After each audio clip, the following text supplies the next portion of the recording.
अल्लाह को किसने बनाया? कितने भी पीछे जाएंगे आप, मिलियन बिलियन ट्रिलियन जिलियन चले जाएं, वो टाइम है, उस टाइम को बनाने वाला अल्लाह है।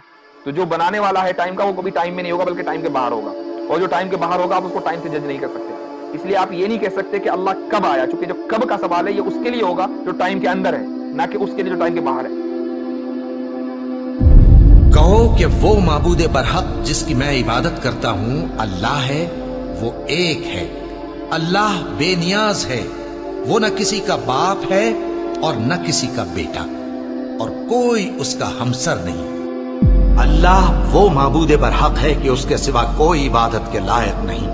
जिंदा है, सबको थामने वाला, उसे न ऊंघ आती है न नींद। जो कुछ आसमानों में और जो कुछ जमीन में है सब उसी का है।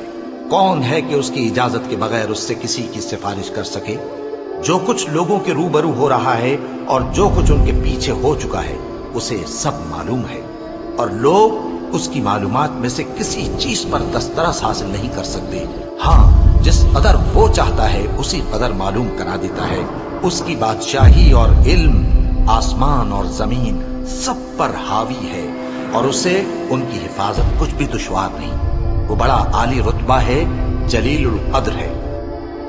वही अल्लाह तमाम मखलूकात का खालिक, ईजाद व इख्तिरा करने वाला, सूरतें बनाने वाला, उसके सब अच्छे से अच्छे नाम हैं। जितनी चीजें आसमानों और जमीन में हैं सब उसकी तस्बीह करती रहती हैं, और वो गालिब है, हिकमत वाला है। आसमानों और जमीन की बादशाही उसी की है। वही जिंदगी देता है और वही मौत देता है, और वो हर चीज पर कादिर है। वही अव्वल और वही आखिर, और अपनी कुदरतों से सब पर जाहिर और फिर भी पोशीदा है, और वो हर चीज का खूब जानने वाला है। वही है जिसने आसमानों और जमीन को 6 दिन में पैदा किया, फिर अर्श पर जलवा अफरोज हुआ। जो चीज जमीन में दाखिल होती और जो उससे निकलती है, और जो आसमान से उतरती और जो उसमें चढ़ती है, सब उसको मालूम है। और तुम जहां कहीं भी हो वो तुम्हारे साथ होता है, और जो कुछ तुम करते हो अल्लाह उसको देख रहा है। आसमान और जमीन में जितने लोग हैं सब उसी से मांगते हैं। वो हर रोज किसी न किसी काम में होता है। वही तो है जो तुमको डराने और उम्मीद दिलाने के लिए बिजली दिखाता और भारी भारी बादल पैदा करता है, और रात और फरिश्ते सब उसके खौफ से उसकी तस्बीह और तहमीद करते रहते हैं।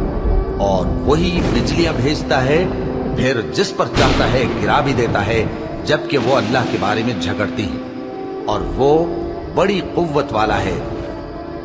अल्लाह ने निहायत अच्छी बातें नाजिल फरमाई हैं, यानी किताब जिसकी आयतें बाहम मिलती जुलती हैं और दोहराई जाती हैं। जो लोग अपने परवरदिगार से डरते हैं उनके बदन के रोंगटे उसे सुनकर खड़े हो जाते हैं, फिर उनकी खालें नर्म हो जाती हैं और दिल भी नर्म होकर अल्लाह की याद की तरफ मुतवज्जे हो जाते हैं। यही अल्लाह की हिदायत है।